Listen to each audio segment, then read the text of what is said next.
اپنے مسائل کو حل کرنے کے لیے سبسکرائب کریں آپ کے مسائل کا حل۔ اجمیر شریف کی درگاہ میں جانا، اجمیر شریف کی درگاہ میں حاضر ہونا کیسا ہے، اس بارے میں تفصیل سے بتا دیں۔ ارسلان بہار، دیکھیں یہ بزرگوں کی قبر پہ جانا صرف آخرت کی یاد تازہ کرنے کے لیے یا میت کے لیے دعا کرنے کے لیے اس نیت سے جانا جائز ہے، اس کے علاوہ کسی بھی نیت سے جانا جائز نہیں۔ آج کل جو یہ مزار بنے ہوئے ہیں انڈیا اور پاکستان میں، ان میں بہت ساری خرافات ہوتی ہیں، اس لیے ان مزاروں پہ جانے کو ہم ناجائز ہی کہتے ہیں۔ اس کی وجہ یہی ہے کہ اس سے بدعتیوں کی تائید ہوتی ہے، اور جو کچھ دھوم دھڑکا وہاں پہ ہو رہا ہے سب کو پتہ ہے۔ رسول اللہ صلی اللہ علیہ وسلم نے ارشاد فرمایا کہ اللہ یہود و نصارہ پہ لعنت کرے، وہ انبیاء کے دنیا سے جانے کے بعد ان کی قبروں کو میلہ گاہ بنا لیا کرتے تھے، عید گاہ، جیسے عید پہ میلے ٹھیلے ہوتے ہیں۔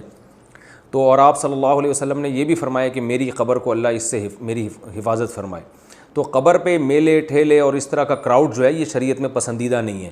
تو اور جتنے بھی بڑے بڑے اکابر بزرگ ہیں، بہت سارے جو صوفیہ کرام تھے، اور ان کی قبروں کا بڑا برا حشر کیا ہوا ہے بدعتیوں نے۔ تو اس طرح آج بہرحال اس عمل سے منع کیا جائے گا۔ آپ اپنے گھر میں بیٹھیں اور کسی بزرگ کے لیے دعا کرنی ہو وہیں بیٹھ کے کر لیں۔ ہاں، جس بزرگ کی قبر پہ یہ سب کچھ نہ ہوتا ہو تو محض قبر کی زیارت کے لیے، جیسے نبی صلی اللہ علیہ وسلم کی قبر کی زیارت کے لیے ہم جاتے ہیں، ایسے کسی بزرگ کی قبر کی زیارت کے لیے بھی، یعنی زیارت برائے زیارت ہو تو جایا جا سکتا ہے۔ مزار اور درگاہ پر حاضری کا طریقہ، درگاہ میں حاضری کا صحیح طریقہ کیا ہے؟ الطاف حسین شاہ، او بھائی یہ جو آج کل درگاہوں میں حاضریاں ہو رہی ہیں یہ بدعت عمل ہے۔ مزاروں پہ جو کچھ ہو رہا ہے یہ قرآن و سنت سے اس کا ثبوت نہیں ہے۔ رسول اللہ صلی اللہ علیہ وسلم نے ایک بالش سے زیادہ قبر کو اونچا کرنے کو حرام قرار دیا ہے، منع کیا ہے۔ اور آج کل آپ دیکھیں کیا کچھ ہو رہا ہے، قوالیاں ہو رہی ہیں۔ البتہ اگر ویسے ہی کسی بزرگ کی قبر پہ آپ جانا چاہیں تو محبت کی وجہ سے، لگاؤ کی وجہ سے، کسی سے آپ کو عقیدت ہے تو آپ ان کی قبر پہ جا سکتے ہیں، کچھ بھی نہیں کرنا، آپ نے تمیز سے جانا ہے اور مرحوم کے لیے، میت کے لیے دعا کرنی ہے۔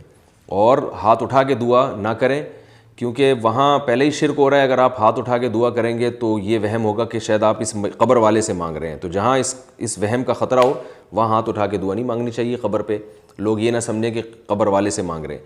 تو وہاں جائیں، آپ میت کے لیے، جو بھی بزرگ ہیں ان کے لیے دعائیں مغفرت کریں، اور اللہ سے یہ دعا مانگیں کہ اللہ ہمیں ان کے نقش قدم پہ چلنے کی توفیق عطا فرمائے۔ بس یہ دعا مانگیں اور پتلی گلی سے نکل لیں۔ وہاں دھرنے مار کے بیٹھنا اور پھر جو ہے نا مجاور بن کے بیٹھنا، یہ سب حرام ہے، ناجائز ہے۔ نبی صلی اللہ علیہ وسلم نے اپنی قبر کے لیے ان چیزوں کو برداشت نہیں کیا، حالانکہ آپ صلی اللہ علیہ وسلم سے زیادہ تو اس کائنات میں کسی کا مقام نہیں ہے۔ آپ نے فرمایا کہ میرے دنیا سے جانے کے بعد میری قبر کو عیدگاہ نہ بنانا، اور ایسے نہ کرنا جیسے یہود و نصارہ اپنے پیغمبروں کی قبروں کے ساتھ کیا کرتے تھے۔ تو اسی وجہ سے آپ دیکھیں آپ صلی اللہ علیہ وسلم کی قبر کے قریب وہاں بیٹھنے کی بھی اجازت نہیں ہے، بس آپ قبر پہ سلام پڑھیں اور نکلیں۔ تو یہاں بھی ایسا ہی ہونا چاہیے، کہ کسی بزرگ کی اگر کوئی قبر ہے تو آپ جائیں، میت کے لیے دعا کریں اور بس نکل جائیں وہاں سے۔ قبر سے دعا کرنا شرک ہے؟ بعض حضرات قبر سے دعا کرتے ہیں، کیا یہ شرک ہے یا ہم اس کو حرام کہیں گے؟ ابراہیم مدنی، یہ حرام بھی ہے، شرک بھی ہے۔ اگر آپ کا یہ عقیدہ ہے کہ اللہ تعالیٰ نے اس قبر والے کو اختیارات دے دیے ہیں اور یہ جب چاہے میری مدد کر سکتا ہے، اس نیت کے ساتھ اگر آپ قبر والے سے دعا مانگتے ہیں تو آپ کافر ہو جاتے ہیں، اسلام سے خارج ہو جاتے ہیں۔ اور یہ قبر پرست لوگ یہی سمجھتے ہیں کہ اللہ تعالیٰ نے اس کو اختیارات دے دیے ہیں، کہ اپنی قدرت سے اللہ نے ان بزرگ سے خوش ہو کر ان کو اختیارات دے دیے ہیں، تو یہ اب جب ان سے دعا مانگی جائے تو یہ ہماری بگڑی بنا دیتے ہیں، ہمارے کام کر دیتے ہیں۔ تو اس نیت سے کوئی قبر والے سے دعا مانگتا ہے تو یہ شرک ہے۔ تو اچھا، اسی طرح کا ایک اور سوال کسی نے پوچھا ہے، کیا مزاروں پہ جانا، پریشانی کے وقت مزار پہ جانا، گھر میں کوئی بھی پریشانی ہوتی ہے تو ہم مولانا کے پاس یا مزاروں میں جاتے ہیں اور وہ تعویذ دیتے ہیں، تو کیا کسی بڑی پریشانی میں ان کے پاس جانا صحیح ہے؟ بشرا صاحبہ انڈیا سے، بالکل صحیح نہیں ہے، حرام ہے قبر پہ جانا، مزار پہ جانا پریشانیوں میں، کبیرہ گناہ ہے۔ مسجد میں آئیں یا گھر میں مصلی جو خواتین کا ہوتا ہے وہاں اللہ سے 2 رکعت پڑھ کے دعا مانگیں۔ باقی تعویذ گنڈے والوں کے پاس جائز ناجائز کی بحث میں نہیں پڑتا، ان سے مسائل کبھی بھی حل نہیں ہوتے، یہ خوب دماغ میں رکھیں۔ جو تعویذ گنڈوں میں جاتا ہے نا مولاناؤں کے پاس پریشانی میں، ساری زندگی فلیتے پلیتوں میں ہی لگا رہتا ہے، اس کا کام ہی یہ ہوتا ہے، ایک دھاگا یہاں باندھا ہوگا، ایک دھاگا یہاں پٹا باندھا ہوگا، ایک یہاں باندھا ہوگا، بس وہ اس فلیتوں میں اللہ اس کو پلیتوں میں ڈال دیتے ہیں ساری زندگی۔ یہ فلیتے کا لفظ میری زبان سے صحیح نہیں نکلتا، اصل لفظ ہے فتیلہ۔ دھاگے کو بولتے ہیں. تو اس کو ہمارے حضرت فرمایا کرتے تھے, فتیلہ کو حضرت نے بنا دیا فلیتا. جتنا بگاڑو نا اس لفظ کو صحیح ہے. اور پھر فلیتے کو بنا کے ہم نے بنا دیا پلیتا. تو یہ فضول چیزیں ہوتی ہیں. اللہ کا واسطہ اپنے آپ کو ان چیزوں سے بچاؤ. کتنا ہی بڑا مولانا ہونا, لیکن اپنے آپ کو تعویذ گنڈوں سے دور رکھو. زندگی ہنسی خوشی گزرے گی آپ کی. جب پریشانی ہو 2 رکعت پڑھ کے اللہ سے دعا مانگو. اللہ کا واسطہ دے کے کہتا ہوں, روحانی ٹوپی ڈراموں سے اپنے آپ کو بچاؤ, چاہے کتنے بڑے بزرگ کے خلیفے کیوں نہ ہو, وہ بچاؤ اپنے آپ کو اللہ کا واسطہ. ان چیزوں کی کوئی انتہا نہیں ہے, ان سے انسان کا ایمان برباد ہوتا ہے. ہوائی چیزوں میں, توہمات کی دنیا میں آتا ہے. میں جائز ناجائز کی بحث میں نہیں پڑھ رہا. کچھ کسی کا درد دل ہوتا ہے, وہ اس سے بھی انسان متاثر ہو جاتا ہے. ہمارا درد دل ہے, اللہ کا واسطہ چھوڑ دو یہ کام. ان لوگوں کے پاس مسائل کا حل نہیں ہے.